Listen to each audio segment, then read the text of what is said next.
And here I am, still sitting in the lair of the Arian vampire, getting ready to put another scripture upon my stake that I will drive into its heart.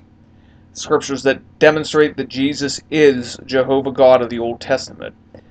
Now, the scriptures I'll be examining over the next 3 videos, would be Hebrews 1, 10 through 12.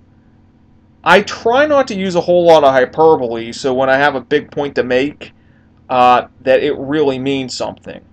I can say without hyperbole, Hebrews 1, 10 through 12, it is an absolute atom bomb to Arianism. If one really sits down and reads that passage, Arianism is toast.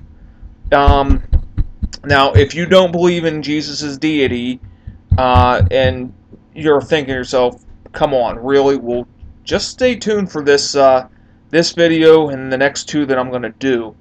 For this video, I want to take a look at the very first part of Hebrews 1, 10 through 12. Now, you know, Hebrews 1 is talking about how Jesus is superior to the angels. And it's comparing, you know, did God ever say this to any angel, yet he says this to his son. And so, I'm going to start reading. This is God the Father talking to his son. He also says, "In the beginning, O Lord, you laid the foundations of the earth, and the heavens are the work of your hands. They will perish, but you remain. They will all wear out like a garment. You roll them up like a robe, like a garment they will be changed, but you remain the same, and your years will never end." So, what does that mean? Well, I want to just take a look at the first part, where God the Father addresses Jesus as, "In the beginning, O Lord." Okay, I have dropped this into the lap of at least one Jehovah's Witness and said to him, why is God the Father calling his Son Lord? And he responded, well, look in verse 2, Hebrews 1, 2, "In the last days he has spoken to us by his Son, whom he appointed the heir of all things." So he's acknowledging his lordship over all things. There's a problem with that, though. In the Bible, and someone please correct me if I'm wrong, and even if I am wrong about this point, it's a moot point based on what I'm about to say later. But scripturally, one addresses a person Lord under one of 2 circumstances. Number 1, that person is subordinate to the person that they're referring to as Lord. Now, is God the Father subordinate to his Son? No. 1 Corinthians 15:28, I believe, pretty much, shows that the Son is the one who is subordinate to the Father.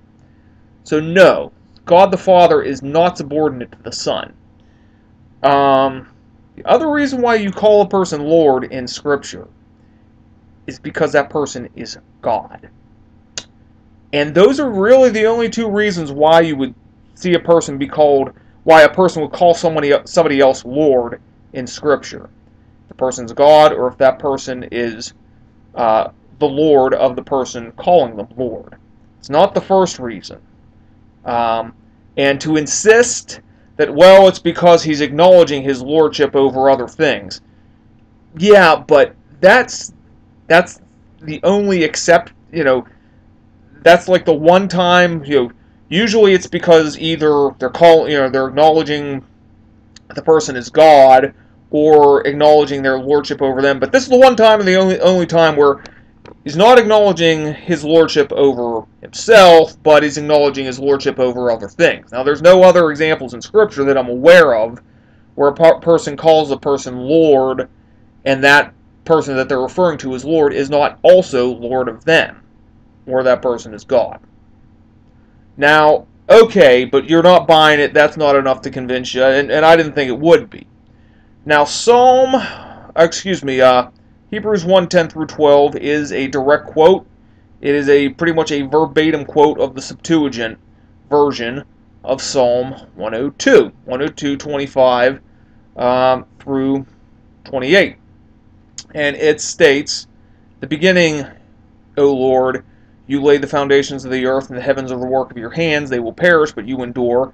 They will all become old like a garment, like clothing you will change them, and they will be changed, but you are the same. Your years will never fail." So, that's the Septuagint version of Psalm 102, 102:25 through 28. Now, I want to ask you this. The author of Hebrews takes a verbatim quote from the Septuagint.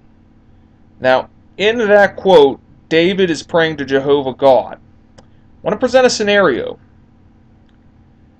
You know how the Jews who translated the Septuagint, the Bible into Greek, changed the divine name from Yahweh to Kurios, Lord?